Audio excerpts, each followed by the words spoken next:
Hi, my name is Sycra, and today I'm going to be talking about squinting, and that's a technique painters use to better see values and edges.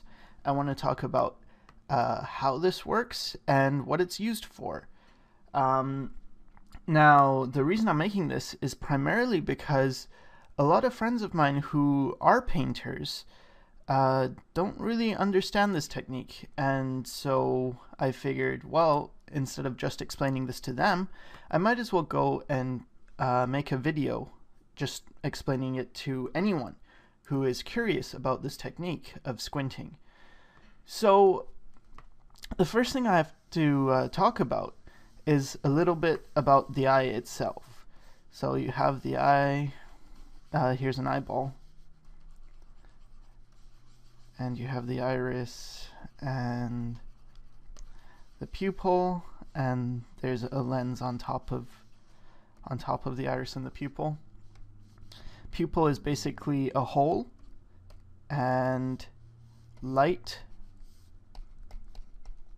goes in this hole, and then if we were looking inside this eyeball, we would see there's a retina on the back here, and the light goes here and it hits the retina, and that's how you see things. So now on the retina there's two types of photoreceptors, and what that just means is they pick up light, and the two types of photoreceptors are rods and cones. So here I've made a diagram showing this is the retina. Well, it's a visual approximation of a retina. I'm sure it doesn't really look like this, but these are the cones in the middle of the retina, and then you have the rods on the outside. Now the cones are what is used to detect color, and that's why they're all colored, and it's easy to remember because cone and color both start with C. Well, depending on what language you're speaking. In English, they both start with C and have the K sound, so that's how I remember them. And then the rods around here, they pick up values much better than the cones. So the cones work best in bright light, and as I said, they work at picking up color. And the rods work much better in dim light. So at nighttime, for example, you're relying much more on these rods than on the cones. But on a bright sunny day, it's pretty much just mainly the cones that are really picking up the light. That's what's active. So I just made this diagram showing, see, dim, the rods are functioning more. So again, our eye, here's our pupil, the terrible ball shape. Here's our pupil, iris, back here we have our retina, right?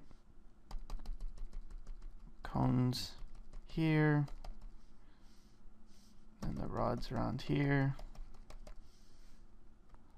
Make the cones colorful.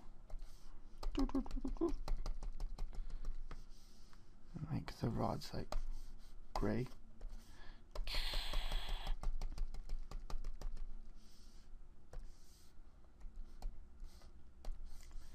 So okay, so the light comes in, and in bright light what happens, light comes in here, and you know how in bright light your pupil shrinks? I made a diagram for that too. So this is bright light, pupil is pretty small, and then in dim light your pupil opens up to let in more of that light, right? So bright light, dim light. So what's happening in bright light is this pupil is pretty small, so light's getting in, but it's just really hitting these rods. Goes in and just hits this area. But in dim light, your pupil opens up, so that you can take in more light. And then you end up affecting these cones, like the light starts hitting, the rods. The light hits more of these rods. So in dim light, you're much better at seeing values because the rods are taking over, and their specialty is really seeing value. So okay, now all this technical stuff is out of the way. So what does this have to do with squinting, and why do painters use this? Well, the thing is, painters want to see value primarily. The most important thing in painting is values after drawing, but drawing is its own thing.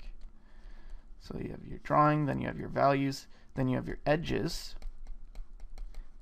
and finally you have your color and your texture.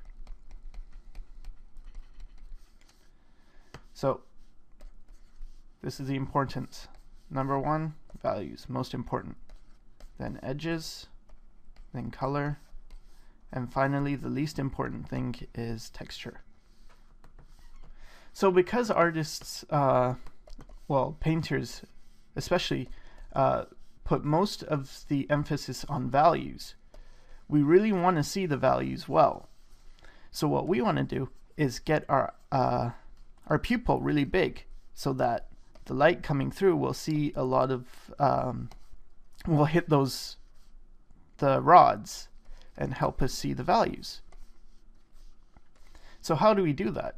Well, if we're in a bright environment, our pupils are probably going to be pretty small. And usually when you're looking at things, because you're probably doing art in a pretty bright environment, your pupil's pretty small. But we have eyelashes, right? And what squinting does is you just bring your eyelid down, and then these eyelashes act kind of like a screen. So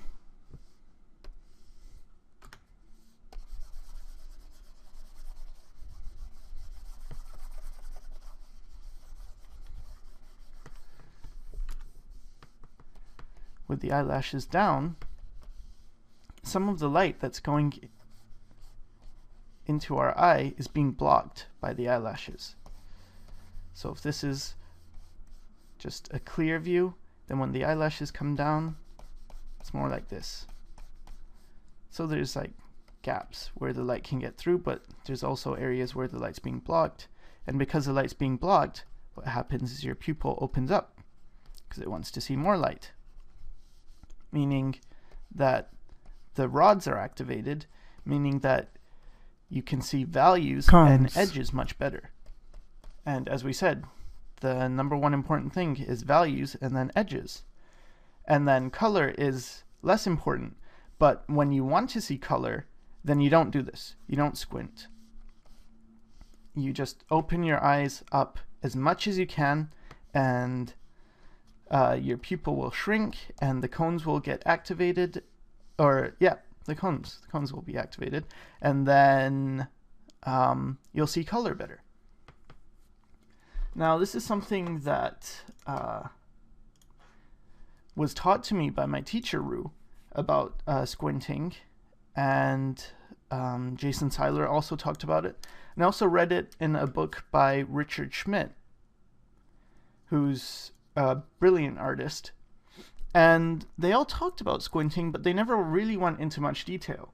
So it was kind of this mysterious thing that everyone says, okay, when you're looking at something, squint. Now, the thing is, people all have their own ideas about squinting because it never really got explained well. Often art techniques are kind of just passed down, and there's not a whole lot of science that goes into it. So it gets a bit sketchy talking to certain people. Now for Richard Schmidt, for example, he says to squint just a little bit. And that's all you need, and you'll be able to see this, your values better. Now, the thing is, when I squinted just a little bit, it didn't make any difference at all in seeing values. And I've made this diagram showing these two images are identical. But then I wanted to show what happens when I squint. And this is what happens. I've adjusted the values and the edges to match what happens when I look at this image and I squint. To me, it looks like this image. And what's happening is that the dark areas are kind of combining and the light areas are combining. So you get a much easier view of what's in the dark and what's in the light, which is important for painters. You also get your edges. So this edge, for example, becomes sharp. And I don't know if you can see, but this edge is a bit fuzzy, and this edge is kind of fuzzy. But because when you squint, your perception of edges becomes better, and this is what happens in real life when you squint. It's not necessarily what happens in a photograph. When you're looking at a photograph, really it will help you when you squint to see values, but not so much edges. Edges are more useful for when you're actually looking at a view from life. But what happens when I squint is this area becomes really fuzzy, and this area, because it's closer to you, gets more sharp. Now, I can understand that most people are viewing this on YouTube and maybe the quality isn't so good. So I did this really exaggerated view of what happens, just so that you'd be able to better see my point. So this area becomes really blurry. All the darks kind of lose the information. Here you can see the dark has a shadow here, and there's a bit of a light here. You can see the details on the keyboard. You can see details on the glove. And when you squint, all that information just kind of conglomerates into one thing. So you see the shapes. And same thing with the light. You don't get as much information, but you can better say separate what's light and what's dark. And for painters, this is really important, because that's kind of how we work. We look at things and then we want to simplify what's in the shadows and what's in the light. And then once that's done, we can build things much easier. So if we have a face, we don't want to just see the face and then be overwhelmed by things like, okay, where's the highlights, where's the midtones, where's the shadows? And that's what often happens if you don't squint. What happens is you see an image and it has all this information. There's some midtones that slightly get darker as the form turns. Maybe the light's coming from here, and maybe you get a bit of a highlight and then you get stronger highlight. But when you squint, what happens is it's just everything becomes more simple. That it's like, okay, maybe we have a dark shape here.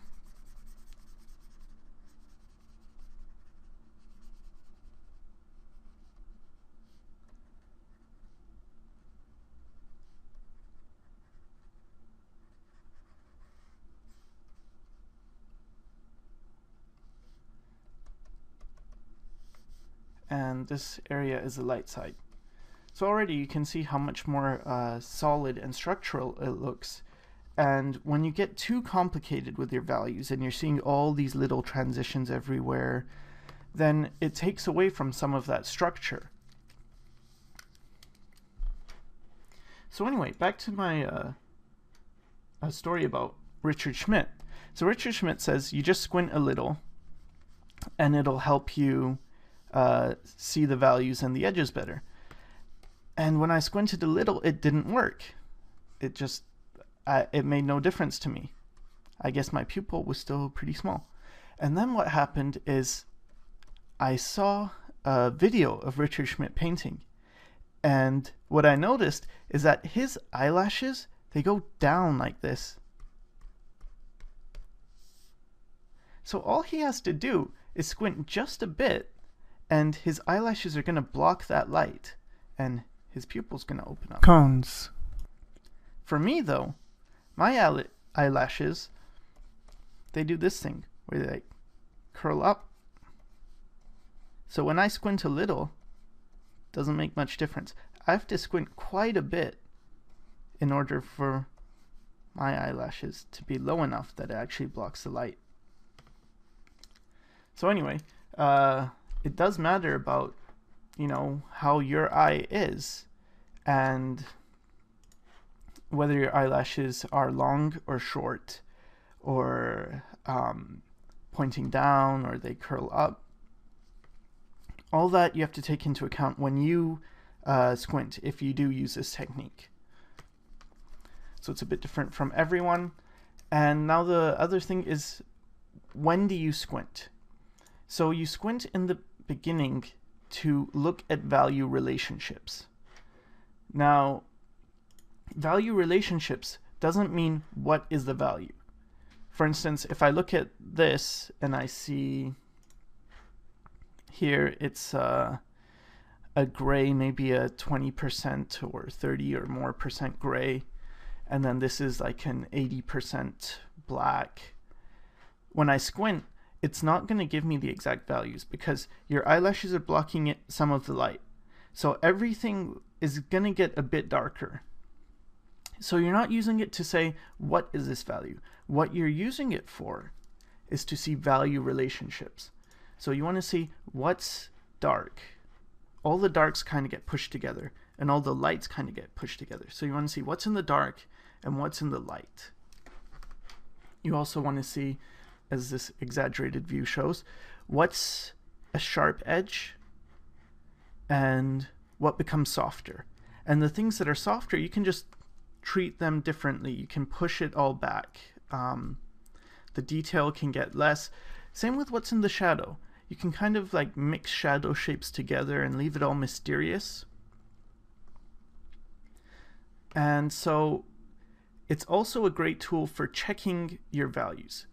So here I have a value relationship, and if I was to paint this, maybe I would get this value right, but this value maybe I would have taken it too light.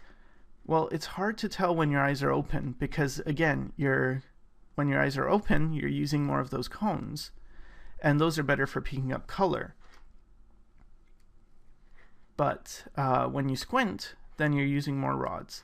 And when you're using more rods and you're better at seeing values, then what's going to happen is you're going to be able to see that relationship between this being too light, for instance, and this being correct or too dark or whatever. That's going to be easier to see. So that's where squinting comes in handy. It's kind of like a checking tool, and a tool you want to use in the beginning just to see your value relationships. What you don't want to do is to be squinting and painting at the same time. That's not really what it's used for, because then what's going to happen is your painting is going to become much darker than the original. Things are just going to be off. But where you do want to use it is just to see value relationships better and to see the edges better. And so you squint at your subject, and then you can open your eyes and try and match that.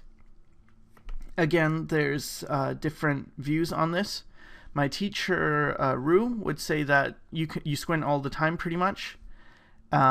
Richard Schmidt in his book says, no, you just squint at your subject, and you don't squint at your painting. So you'll squint, look at the subject, then open your eyes, and then paint your painting. And from what I've thought about, it makes more sense for Richard Schmidt's approach. The other thing you don't want to do is just take your eyes out of focus. I've heard of some artists doing this where they just kind of, I don't know if they misunderstood the squinting technique, but what they do is they just let their eyes go out of focus, and all that does is, let's say this is the image you're looking at. It's just going to make it look like that. Everything's just out of focus, nothing's clear, and this doesn't really do much for anyone. This isn't helpful. Squinting, on the other hand, is blocking some of the light. So anyway, that's my explanation of squinting, what it is, and how painters use it. Thanks for watching.